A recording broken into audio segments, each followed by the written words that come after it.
Konnichiwa, my dudes. Welcome back to another video. So for today's topic, I wanted to talk about the Bunny Girl Senpai anime, or as it's also known, Rascal Does Not Dream of Bunny Girl Senpai.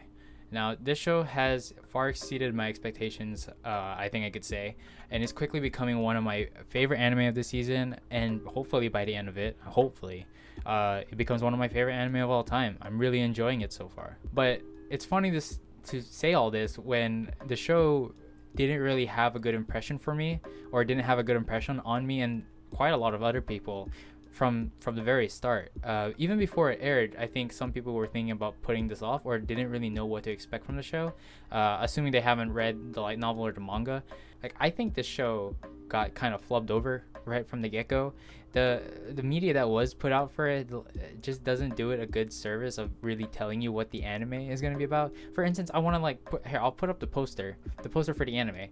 It's Mai in a bunny outfit, which I'm not complaining about, by the way. In fact, as I watch the show, I kind of need more of it, hopefully.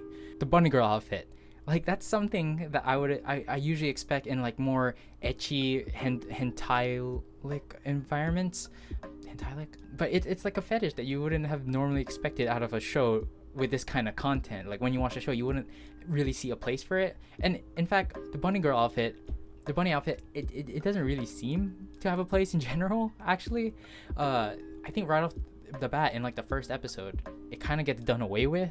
I was expecting like some kind of ecchi show. I was expecting just a full-blown, maybe like mediocre romance ecchi kind of thing.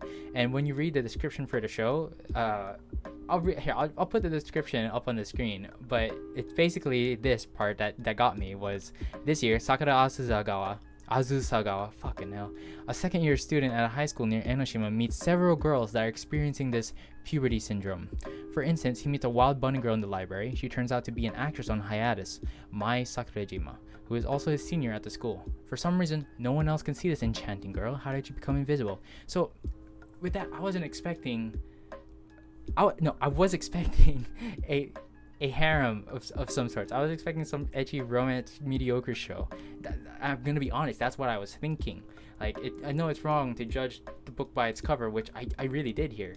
And I'm glad that I actually went through with it. I watched the first episode and I was blown away by just how it wasn't what I was thinking, and also just how well it was delivered. Like, even the title, I don't think Bunny Girl Senpai, I think that part alone doesn't really do a good job of really informing you. The whole title itself doesn't really have anything to do with, I guess, the whole concept of the storyline. So maybe a different title could have been chosen. I don't know why they settled on this. Maybe, I don't know, some other people might want to justify it, and that's fine. But yeah, overall, I'm just kind of confused by it. In a way, I guess it kind of works like reverse clickbait, because I mean, with the whole title and like the descriptions, for people who aren't looking for that kind of thing, and perhaps maybe the actual content of what the show does contain, like that stuff probably pushed them away and did not want to let them have a go on it, I guess.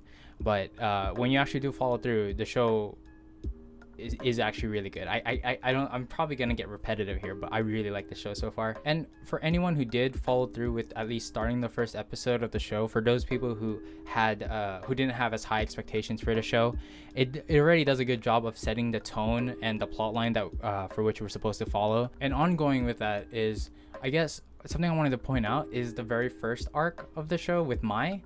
Her arc was tied up pretty nicely. By the end of it, I was looking through the comments on Crunchyroll where I was watching it, and a lot of people were actually saying that they'd be okay with the show ending there, or that those first 3 episodes felt like an entire anime season in itself, like a whole entire romance anime. In fact, I think those 3 episodes in the show had way more development for the romance than any other romance show that had like 12-24 episodes to do everything. And some shows don't even do everything. They leave you hanging, and then they expect you to like read the manga or the light novel or whatnot. Like, fuck that. Like, I got like most of the full content right here in these first 3 episodes. And I think some people kind of wanted to stop there because of how it was gonna progress. For those who don't know, it kind of follows an arc thing with as with the description of the main character meeting these multiple girls. It kind of has like an arc with each one of them, and you'll see in the opening that there are going to be different characters that the main character will meet throughout. Wonder how that's going to turn out. And in a way, the show is kind of comparable to that of the Monogatari series in that the structure is kind of the same. I know TheAnimeMan made a video quite recently about how he doesn't see the connection between the two, as a lot of other people are saying, but I think rather than like it being like the oddities to, I guess, the syndrome, the stuff with the syndrome, it's more so the structure of the show. And then also, like, people who are comparing it to my romantic love comedy is all wrong. The interactions between the two leads is similar to that as well. The Monogatari series, in a way, like, because of the structure, as how Adaragi goes on from like each girl and their problems with the oddities, and he helps solve them. We kind of have that kind of structure in this show as well. Right now we're on the second girl. I don't remember her name unfortunately, but she has a cute character design, I must say. But I think that's how a lot of people are comparing it. That's how a lot of people are seeing it. He was also saying that he didn't see how people could have come to that conclusion from the first episode, but if you watch the opening, you do see how it might turn out like that, and it does turn out like that. He did say though that the animation was kind of subpar, and I kind of have to agree with that.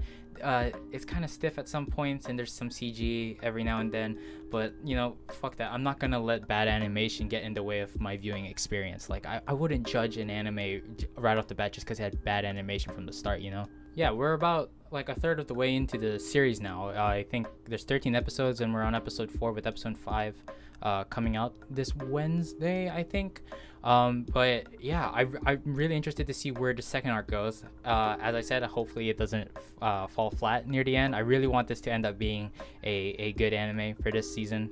By the way, with the 4th episode as well, I love the whole beginning part to it. Like, if you watched it, if you're caught up to episode 4, you'll know what I'm talking about, because the very beginning of that show, I loved it. That's all. I'm just so giddy. Here, I'll put up like a recreation of my reactions, because this is pretty much me throughout the beginning.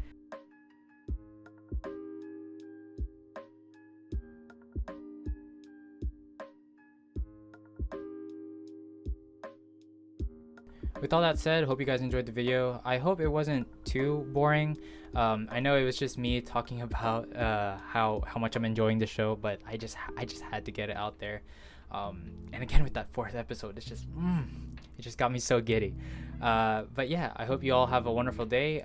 Leave a like, subscribe, all that shiz, and I'll see you in the next one.